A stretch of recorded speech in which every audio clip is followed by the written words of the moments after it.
while my panelists are making their way to the stage, I want to talk about why this topic is very relevant to the Asian American community. If we all just look around the room, we can see that we are a very diverse group of people. Religious acceptance is a fundamental human right for Americans and is central to fostering civil discourse and harmony. The current climate in America and the spike in hatred against immigrants, especially Asians, from different backgrounds makes this a very important and timely discussion. I would like to remind our audience that the four of us will not be discussing geopolitics and therefore unable to take questions related to geopolitics, since that's outside the scope of today's topic. The panelists will focus on their American experiences only. And now it's my pleasure to introduce my esteemed panelists who are joining us for this important discussion today. Soraya Deen is an award-winning Muslim feminist, lawyer, interfaith advocate, international activist, community organizer, and public speaker. She's also the co-chair of the Women's Working Group of the International Religious Freedom Roundtable in DC and chairs the International Religious Freedom Roundtable in Sri Lanka, where she's a native. In response to an incident on September 11, 2007, where her 7-year-old son was called a terrorist, Soraya sought and built interfaith partnerships in Los Angeles to counter hate and bigotry. She co-founded one of the largest interfaith solidarity networks with her Jewish friend, Marsha Novak. She conducts workshops and presentations in the United States, Sri Lanka, Bangladesh, and several West African countries. Soraya is the recipient of the prestigious Paul Karras Award for Grassroots Activism. Welcome, Soraya. Thank you. Raj Rao is the Managing Director of Operations at the Hindu American Foundation, one of my colleagues whom I'm proud to work with, an education and advocacy nonprofit organization founded in 2003. Prior to joining HAF, Raj spent over a decade in business development and project management roles at Silicon Valley and China-based technology firms. In addition, Raj has long been active in Asian American, LGBTQ, and other communities through volunteering and grassroots advocacy, including through appearances on the Drew Barrymore Show and a PSA produced by the US Department of Health and Human Services on suicide prevention. Raj earned a BA from the University of Southern California, as well as an MA and an MBA from Middlebury Institute in Monterey. Welcome, Raj. Reverend Dr. Kenjitsu Nakagaki-san is the president and founder of HEIWA Peace and Reconciliation Foundation of New York. His inspiration to create an organization from scratch came from all of his experiences as a Buddhist priest ordained in the 750-year-old Jodo Shinshu tradition of Japanese Buddhism. Dr. Nakagaki is also the president of the Buddhist Council of New York, a Hiroshima Peace Ambassador, Nagasaki Peace Correspondent, an honorary board member of the Interfaith Center of New York, an honorary president of Sanghakaya Foundation India, and the New York City Police Department clergy liaison. He has organized several interfaith peace gatherings in the last 30 years and is the author of the book, The Buddhist Swastika and Hitler's Cross, Rescuing a Symbol of Peace from the Forces of Hate. So glad to have you here. So before I ask you my questions, I want to provide a little bit of a background on the legal landscape that relates to the topic. The Establishment Clause is part of the First Amendment of the US Constitution, stating that Congress shall make no law respecting an establishment of religion. It prevents the government from establishing or endorsing any particular religion in general, or inhibiting religious practice. Essentially, it serves to maintain a separation between church and state and ensures that the government remains neutral in matters of religion. The Free Exercise Clause is part of the First Amendment of the US Constitution that prohibits the government from restricting an individual's right to practice their religion freely. It protects both actions and beliefs related to religion, ensuring that people can practice their faith without undue interference from the government. So keeping this in mind, I would like to start with you, Raj. As an Asian American practicing Hinduism, what does religious freedom mean to you, really? Are you able to practice your faith freely? This is a three-part question. If you don't mind, I'm trying to get the most out of this. In your experience, do you think the government has stayed neutral? Please elaborate. Hello, everyone. Thank you for having me here. And this is a very timely question and a very complicated question. And I would say fundamentally, I see religious freedom as an issue of choice. I can choose to identify and express Hinduism. I can also choose to leave it. And there are many people in our community who make that choice. And that is, I think, something that is extremely important to remember, is that when you choose to express your religion, you have a right to do that. And so when you want to do that, how do you actually make sure that you get the accommodations and the fair treatment that you're entitled to, whether it's at the workplace or the government? Now, sometimes that can take the form of having kind of that, that bravery, or sometimes it could be bravery, to be able to wear it on your sleeve. A lot of times, like the generation that, when my parents came in and we immigrated, we kind of emphasized blending in. Hinduism was an extremely private practice. We generally did not have any other visible indicators, and we generally, and it was, and also like Helen kind of was saying, like I was also raised in a monolingual household. It was very much like, do not learn any Indian languages, just blend in. But very quickly, you don't want that choice to be made for you, because what happens if I do want to wear a tilak on my forehead? What happens if I do want to build a temple? And what happens if that temple is going to have a large statue? And so when you get to that point, what happens if I want to display a swastika outside my home? These are all things that are associated with Hindu religious expression, Hindu identity. And in this country, you do have a right to do that. But what ends up happening is sometimes there's a mixture of prejudice, of course. There's also ignorance. So for example, how many people know that that Hindus have, some Hindus have certain dietary restrictions? They need to know about that.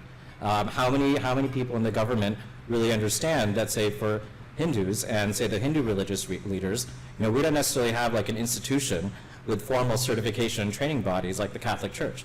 So if you want to bring in religious leaders like priests, right? We have to actually work with the government and work on policies to make sure that the visas that allow those people to come in are actually able to apply to all religions.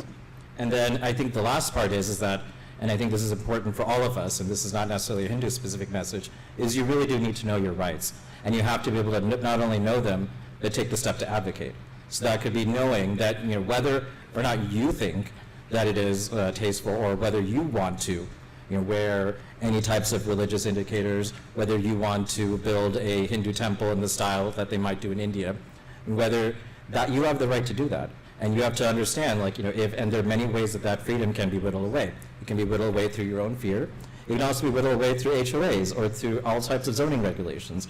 And so a lot of the work we do at HAF is going at kind of all of that, kind of like a multifaceted approach, where it is not only educating people about their rights, but also sometimes when they are challenged, then you actually have to go and take that step of confronting it. Thank you so much, Raj. You covered quite a bit, and I hope we can come back to some of it later. Soraya, I would like to ask you the same questions. As an Asian American practicing Islam, what does religious freedom mean to you? Are you able to practice your faith freely? And do you have any experiences related to these that you would like to share? Okay. Thank you, Ramya. How many of you here have ordered something on Amazon, a 24-hour delivery, and wondered whether the parcel will arrive on time? Okay. Did you have a doubt that it will arrive? Most of the time it comes, right? So my perspectives will be something different. I just want to instill the concept of faith. We got to have faith. Faith in the United States of America. Faith and hard work. Because we are all here, because in the world of our community organizing, we use the word criticality. Criticality means something is so broken, but you're here to fix it with hope. I say this because I work in international religious freedom. Every Tuesday, we are on a call with 140 activists from across the world. And the stories I hear are horrendous. They're horrendous. In fact, this Saturday I had a program where 250 Nigerians were massacred. Christians were massacred in Nigeria, and the government is not doing anything about it. And we are not there. We will never get there, because we have people like you who are so committed and who are so engaged to do this work. And in my introduction, Ramya talked about an incident. That was my incident too. My 7-year-old son was bullied that he was a terrorist. And I didn't take that for an answer, because I told my son, somebody else's opinion of you does not have to be your reality. And in this work of religious freedom, I walk on that ground. And I come from a country called Sri Lanka, where we fought a 30-year-old war, a civil war. It was brutal. One day as a little girl, I woke up, we saw a skull of a person on our parapet wall. But there was something beautiful that happened in our house, in that we were never taught to hate. So religious freedom, I come to this from a lens of being a South Asian Muslim. 1.3 billion Muslims live in South Asia, in the Indian subcontinent. And for us, being Muslim also meant, as Ramya said, embracing the concepts of seva, simran, satsang, service, and knowing that we belong, we are here for a higher purpose.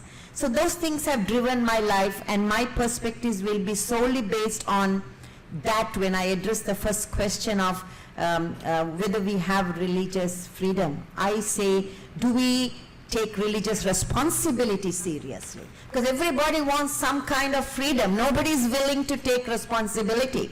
When I took ownership for my bullying of my son, I knew this was his home. I knew I had a mandate to do something and build something new for him. So we have to take responsibility. And that is how I look at what does religious freedom mean to you. For me, it means religious responsibility. Have I behaved? Have I brought the best? Have I produced love? Have I brought unity? Because today we are in a very divided world. Sometimes these rights will be lost, not because it has been taken away, but because we have given it away to our governments. So I take responsibility as the founding principle of religious freedom. And secondly, are you able to practice, Ramya asked. As I said, I live in the religious freedom realm. I'm very, very active, and I understand the dimensions, the brokenness, and the challenges the entire world speaks. So yes, I am able to practice my faith freely. I am, but I know there are so many others who are not. Even as I speak, I have a lot of Jewish friends whose synagogues are guarded by security. Have we thought for a moment, when we walk into my mosque freely every Friday, I ask myself how lucky I am. And I want every one of us to think about that situation where that particular community is facing. They have security at 3 levels. One on the sidewalk, one when you go in, one at the door, and it's terrible. And 200 tombstones of the Jewish people were desecrated in Cincinnati. So when I talk about religious freedom, I want for the other what I have. Thank you. Thank you, Soraya. And last to you, TK-san. I would like to ask you the same, and I know you showed us a book that you authored, and you also have a documentary that you released. Maybe if it relates to the question, you can talk about, as an Asian American practicing Buddhism, what has your experience been like? Yes, of course. Yeah, thank you so much. Good afternoon. I know this is a time to go to bed. Well, I mean, some people take a nap, so I hope you are okay. First of all, actually myself is, I came to the United States in 1985 and served at the Japanese American temples. So like I was in Seattle, which is one of the biggest Japanese American community. And then also I moved to countryside, Fresno area. And then I served there about 10 years in the West Coast, and then moved to New York for 30 years actually. But then in New York, I only served, not only, but 16 years I was a head priest of the New York Buddhist Temple and New York Buddhist Church, so-called. And then I'm freelance last 15 years. I was wondering how I live here. I'm not sure how I can support myself, but somehow I live here still. So which is amazing in one way. And then I thank you very much. This is my first time to be here, so I have no idea. I forgot why I say yes to this particular panel.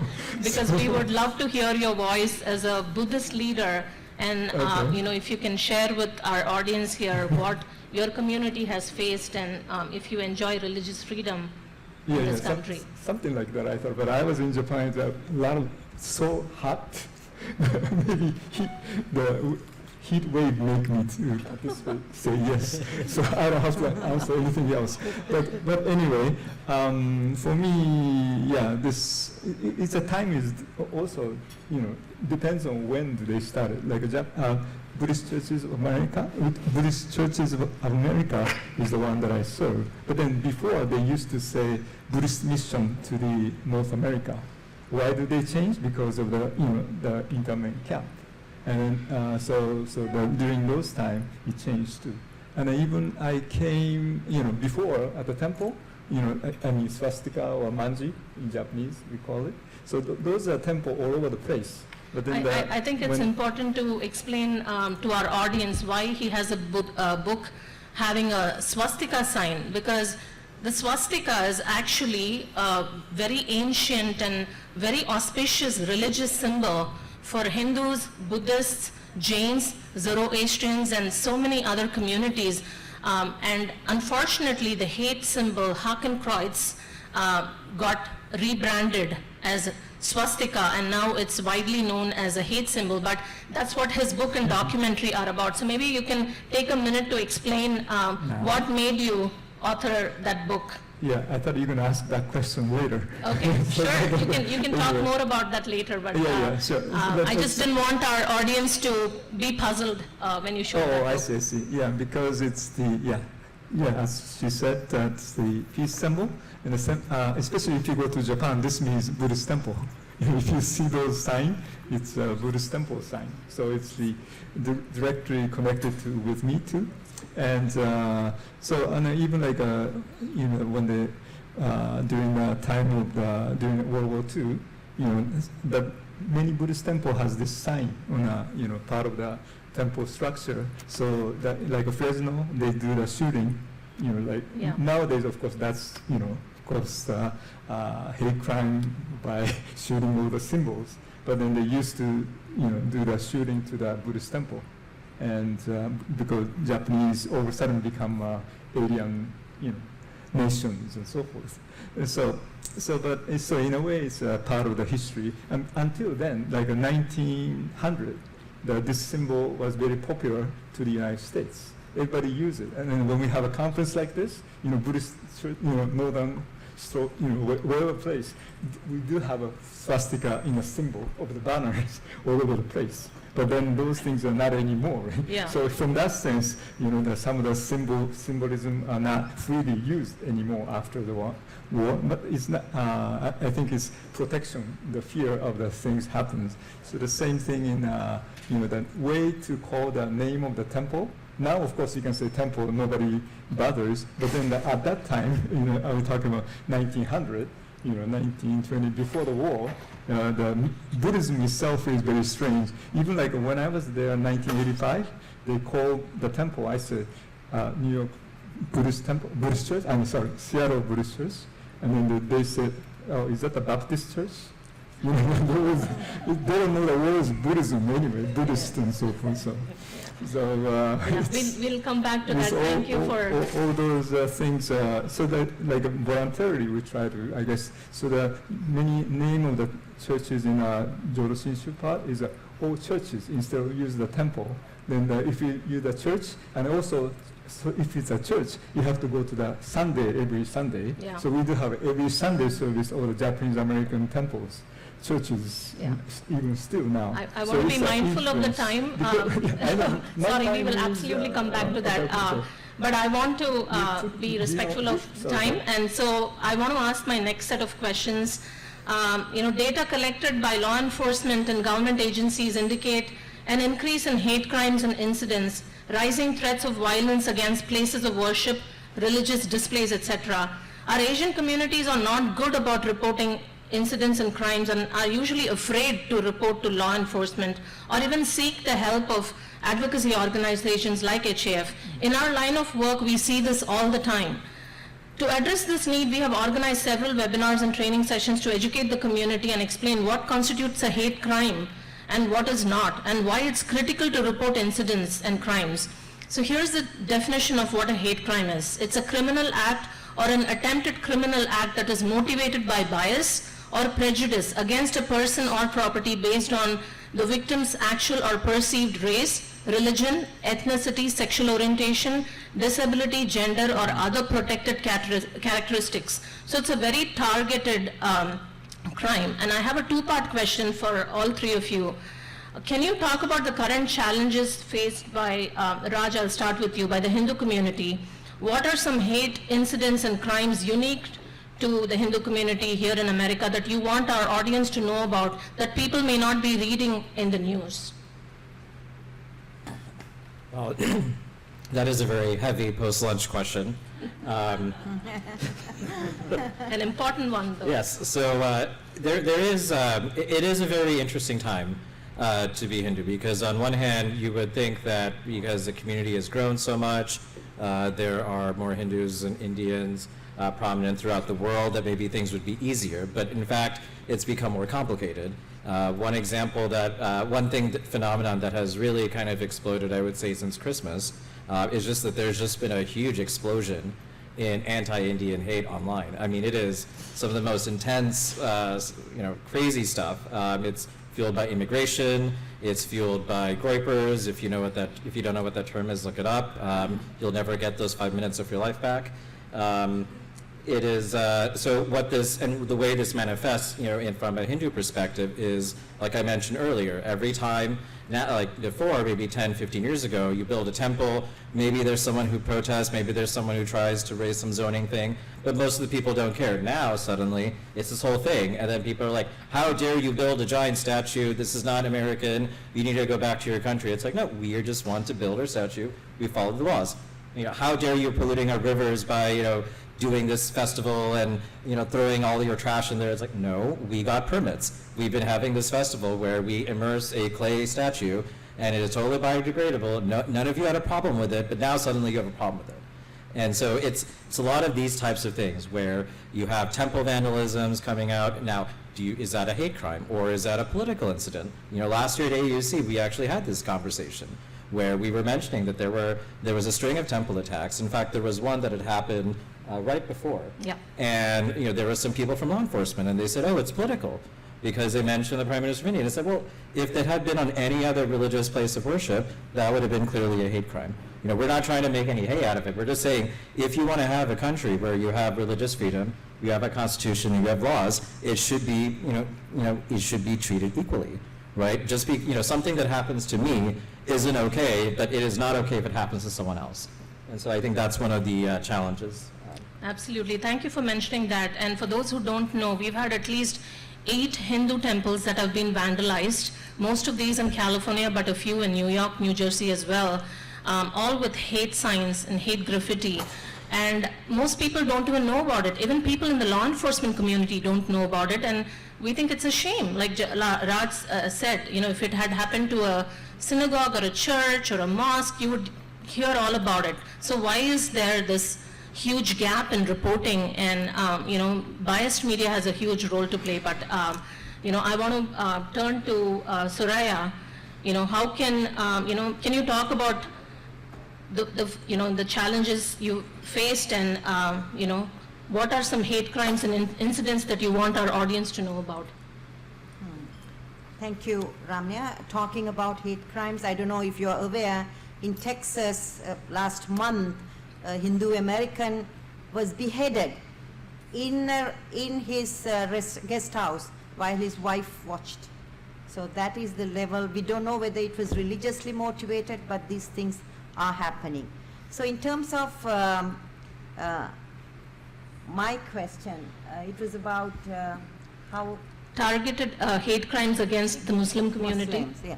I must say, in all honesty, the Muslim community in America is living under a fear, a sense of uncertainty, because there is a real blanket indictment on the Muslim community. And that has a reason, because the Muslim community does not have a Muslim leadership anymore. Because all our leaders are focused on geopolitical conflicts. And I am raising 2 Muslim children in this country, and I am more anxious if they will lose their agency to this country, to these governments that will come, because nobody is talking about what does it mean to be a Muslim American today.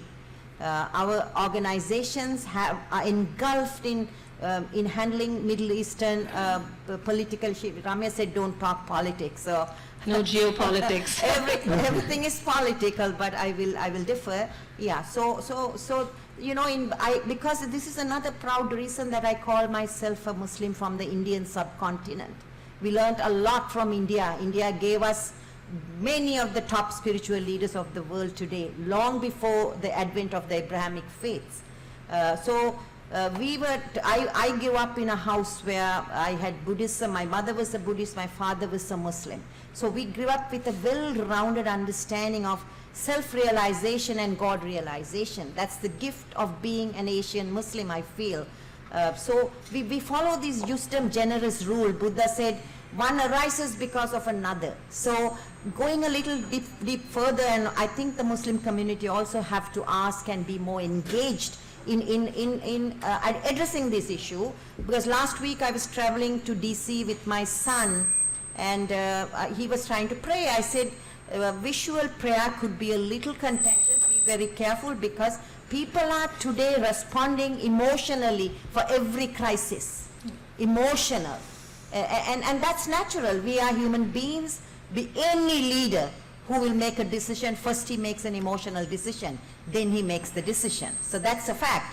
But we Muslim Americans today are in a little bit of a bind where we have to really understand the level of uncertainty, fear that is being thrown at the American Muslims. And I think this is a perfect moment for action. We have to take experiential action, and we are leading the charge as American Muslim women, American Muslim Multi-Faith Women's Empowerment Council. We had a fabulous conference last week in DC addressing the root causes of extremism and violence and anti-Americanism.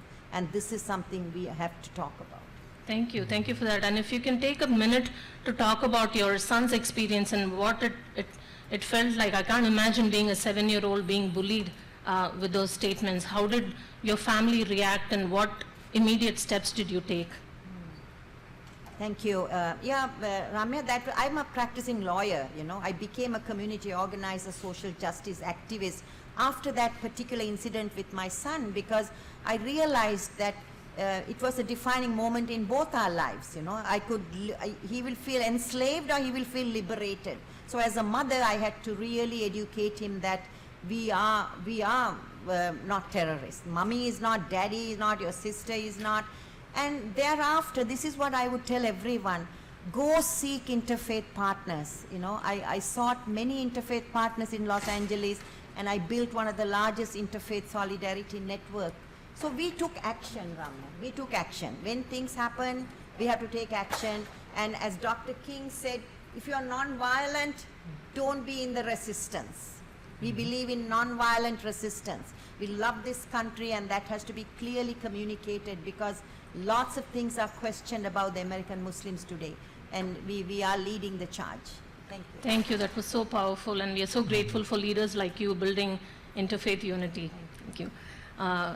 TK-san, I'm sorry for interrupting you earlier, but I would love for you to elaborate on hate crimes that you or people in your Buddhist community have faced over the years, and how have you addressed those?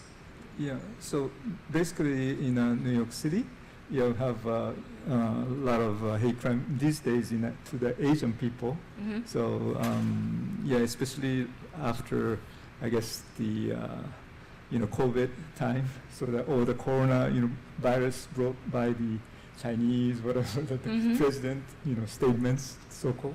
But then since then, the subway is getting more people have problems, and then even Asian people don't want to go out.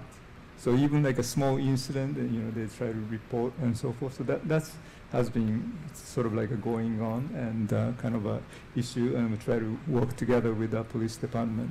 And I'm also part of the, there's a mayor's office, and also the state of New York has the,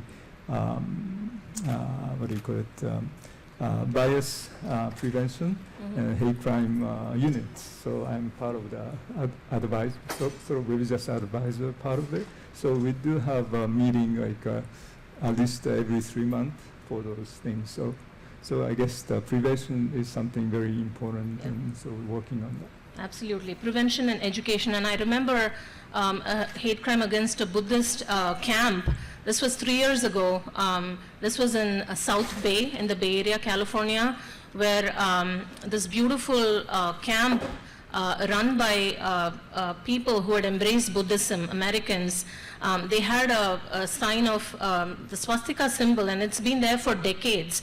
And this is a very popular summer camp, and all of a sudden, some of their new employees decided that, just the day before the summer camp was going to start, with hundreds of kids enrolled, they decided that this place promotes hate, so we are not going to, be involved in this camp and be employees anymore. So I remember talking to the folks running the camp who were completely shattered, because these were several hundred kids who had enrolled for this wonderful camp, and this was a symbol of faith and peace, promoting all the auspicious things related to Buddhism and Hinduism, and for people to misunderstand and call it a hate symbol kind of threw everything, it was chaotic, because a lot of parents had to scramble and find daycare and all of that. So there are many such examples happening, and this comes from a place of not being educated,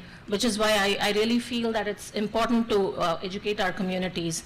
So I have a final question for all of you, and then we'll open it out to Q&A. So the purpose of this summit is to bring diverse groups together and figure out how we can all work together to advocate for common issues, and which is what we are doing. But before that, we need to first understand each other's challenges and needs, which we are doing in this discussion, or at least trying to. So how can, this is again a three-part question, how can we as Asian Americans help minority faith groups by understanding each other better? How can we collaborate better so that our communities can thrive, not just survive? And in your experience, what has worked and what hasn't?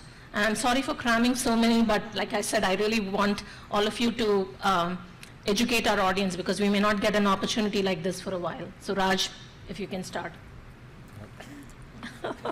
Okay, I'll repeat. How can we as Asian Americans help minority faith groups by understanding each other and collaborating better, and what has worked? So this question kind of reminds me of, last year, Gene Wu came and spoke, Texas State Representative, and he'll come back again this year. And I think one of the kind of takeaways I got from his speech was, the idea that you could be next. So before, like, say, there was Japanese internment, they targeted Japanese Americans. After 9/11, they targeted Muslim Americans.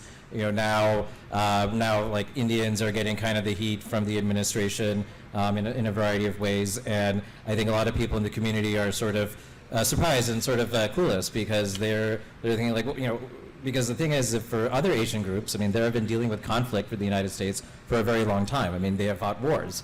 There's been refugee populations. For a lot of the Indians, they're coming from, most of the Hindu-American communities of Indian origin. India was a peripheral, irrelevant country to the United States for a very long time. Now suddenly things are different. And so, this kind of makes me think, like, a lot of times what I hear from different Asian groups is, we're so unique, and it's true, we're so unique, these things would never happen to us. We don't have those problems that those other people have. Hindu or Indian American can say, well, we aren't like China, we don't have those problems. China is different from India. But the thing is that you have to be able to have some curiosity about other communities and actually learn about what actually is different from you and what is actually the same. Because a lot of times, like, there are obviously very germane, like very material differences, and it's important to understand and respect that diversity. But a lot of times there are also things, especially when you're in the context of the United States, where you're just one of many minority communities here, that, are able to succeed and thrive here because the institutions and the government here allow you to. You are here at the pleasure of institutions that decide to employ you, that decide to let you into this country, and decide to enforce our, laws in a fair and equitable manner towards you. And so that is actually what makes a difference, because, in a lot of our religious advocacy, Ramya touched on earlier, a legal justice center. The thing is that our work in the Legal Justice Center hasn't been just for Hindu Americans, because we have intervened on cases involving Rastafarians, involving Muslims, involving Catholics, involving all sorts of different, faith traditions, even on the matters of gender identity, because, guess what? Hindus also have a very expansive gender, conception within that tradition. So all of these things, it's like the rights that we have here, the ability that we have to express our own unique identities are coming from the same place. And so by understanding that commonality and, being able to look past sort of these different boxes that we're in the right context, that can actually make the difference. Love that. Approach other organizations and partners with curiosity. Awesome. Soraya? Thank you. As for me, I would say, Dr. King spoke about moral reciprocity. This is a huge way I work personally. Go within your home, yourself, your community, and see what is broken there. Fix that first, because otherwise we are very blind to what we say we are. And then look at your religion historically also. There is no claim to fame and a superiority in the context we live today. We have to understand the historical narratives of our faith and the historical facts. And having understood that, when it comes to how to help minorities, I would say visit their places of worship. Whenever I travel on a Sunday, first thing I do is I'm in a church, listening to a beautiful sermon, trying to learn something new. Visit someone's places of worship. How many of you have done that? Yes, we need to see all hands, yes. How many of you hope to do that? I would say yes, that's beautiful, because there you go deep down on the floor and listen to the essence of what this community is about. And then Helen Zia said public narrative, tell your stories. We are all people who love stories. Who are you? What ticks you? There's so much humanity in every one of us. And how can we collaborate better? In my work, I've understood all people want three things. CPR, not cardiopulmonary resuscitation. That is if you need it. But we say communication, protection, and relationship. If you read something in the newspaper that is not good, reach out to that community. It's so simple. We have solutions that we are told not to explore, and that is coming sometimes from our religious leaders. We have to watch, we have to listen, we have to learn, and we have to be very sensitive to what God has put us here for, to produce love. If not, whatever you're doing is, in my opinion, is not relevant. And then, in your experience, what has worked and what hasn't? For the longest time, we did interfaith dialogue. Where has that taken us? I say we need to go a step higher. We need interfaith action. How can we come together and do something together? That we call it the theology of the hammer. We get together and we put a nail into the wall. Christians and Muslims and Jews and Hindus, that is where friendships begin. Not about what does your religion say, what is my, that we can get to later. So what I'm saying is today our country is severely broken. And it is really, really serious that we have leaders who will fight for each other and not fight against each other. And if you see somebody doing that, call that out in your community. We don't have to agree on everything, but we need to agree to stay in the room, in the conversation. So if it's not happening, ask yourself, maybe I lack the skill. For me, that is constant work with my children. They tell me off, they call me out. Mom, you said this, but you're doing this. So I go back to my laboratory in my bedroom and I do my work again. And then I want to leave with these words. Dr. King said, the time is urgent. If you can't fly, run. If you can't run, walk. If you can't walk, crawl. If you can't crawl, sit. For goodness sake, don't do without doing anything. Don't stay without doing anything. Thank you, Ramya. Thank you. That was so powerful. Amazing. Thank you. Thank you, Soraya. And yeah, I have been to at least 5 different places of worship, and I want to encourage everyone to do the same. You will learn so much by visiting and, you know, approaching with curiosity. So I loved everything that you shared. TK-san, it's your opportunity now to talk about what has worked and what do you hope that can, you know, what do you want to happen in the future for your Buddhist community?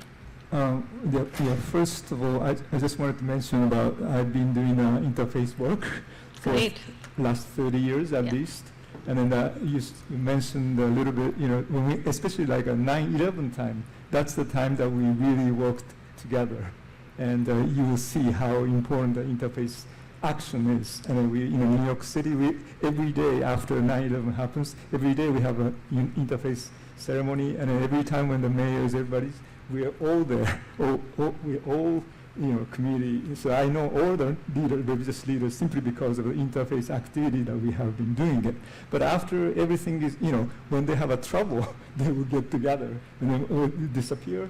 You know, sometimes that disappear because at that time we make a statement all together to support the Muslim, you know, because of those things. And so it's that's I just wanted to share before I say anything. And then even like this one is an interface work for me, Yeah. because this has an interface symbol.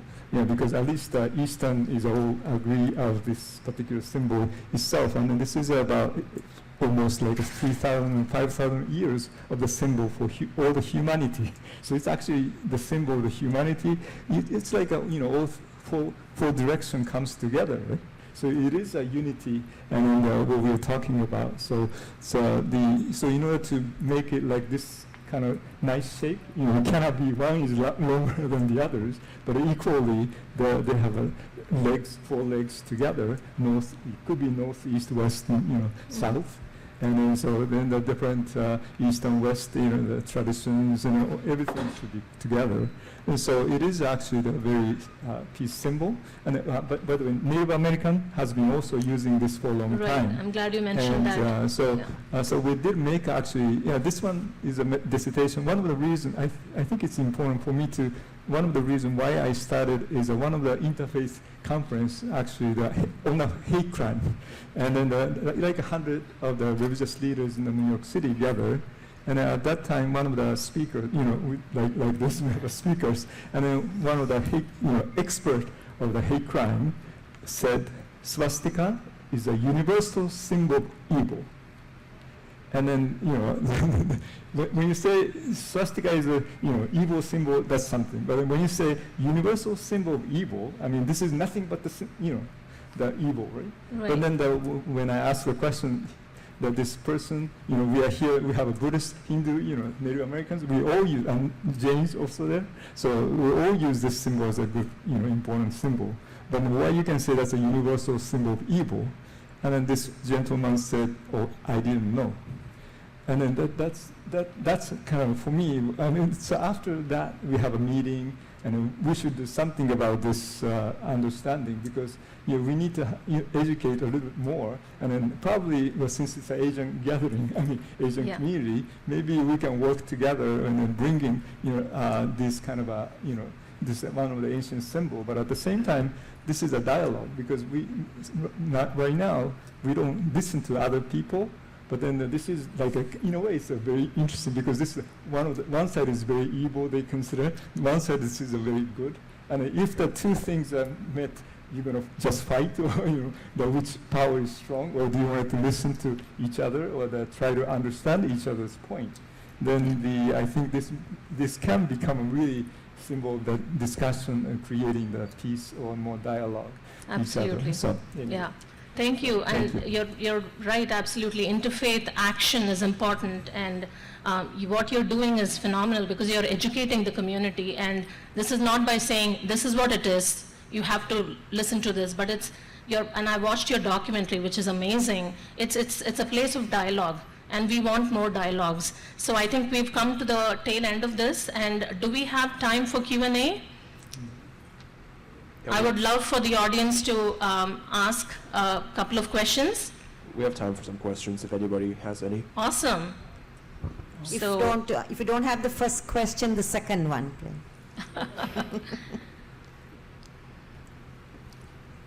okay, we have a person here. He's bringing the mic to you.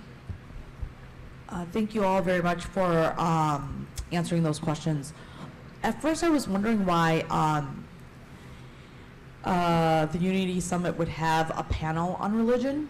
I'm a practicing shamanist, and but then I grew up Catholic. But as I was listening to you speak, I realized that I've so internalized the normalization of Christianity, and everything around me, I just assume it's based on Christianity. And so when I listen to you speak, I feel like, and you can correct me if I'm wrong or help expand my mind, that everything is in the U.S. seems very grounded in Christianity, even our politics, right? And so when we use the word conservative, it's just code for Christian, or some other religious faith that's dominated by white folks or Europeans. So and I do a lot of work around anti-Asian hate, and so much of it is based on religion, but people cloak it as something else. Right. So so I really appreciate this panel, and I don't know if I have a question. I feel like I just need to expand my mind and stop internalizing the normalization of being so ethno-religious. Thank you. We loved hearing that feedback. Yeah, we have another question. Well, it's also something out of my mind. Because the reason why is this, I think, is this a lot of times, I would say it's addressing to the panel speakers also. A lot of times, religion in pureness is really by itself. It's a very noble thing. But however, the politician actually a lot of times using religion to twist around that religion, and then for their own benefits or for something else that actually is not really religion by itself. And then also I can find out a lot of religion leaders, there are actually, in my mind, I actually really look into it throughout the last 2,000 years or at least 1,000 years. And the leaders actually are not really, in my mind, religious. They are just using religion to get themselves powerful. So, and then it's always connected to politics. So therefore, what is a religious state? What is a politician taking advantage of it? A lot of times, I mean, in Europe or all over, it's actually is very much is a political thing, it's a power thing, and then is very far away from the true religion itself. So therefore, basically, is just that the looking at even nowadays in modern society, where it becomes very obvious.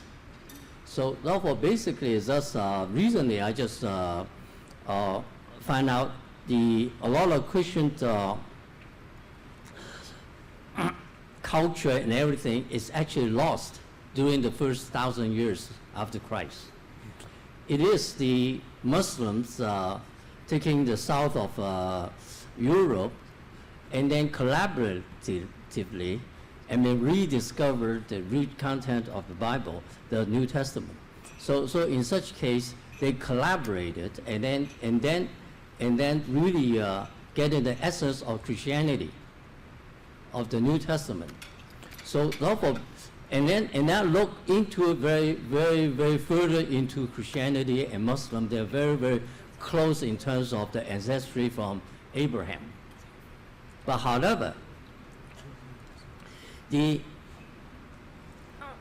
what we are the present regime is really supporting the Jewish cause, and Jewish cause is very much to prosecute the Christian and the Muslim, and then all of a sudden I just get confused.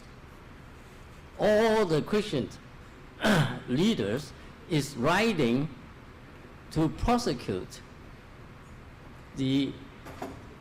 what they are doing is supporting to prosecute the Christian and prosecute the Muslims, and then all the Christian leaders is on that side to prosecute Christians.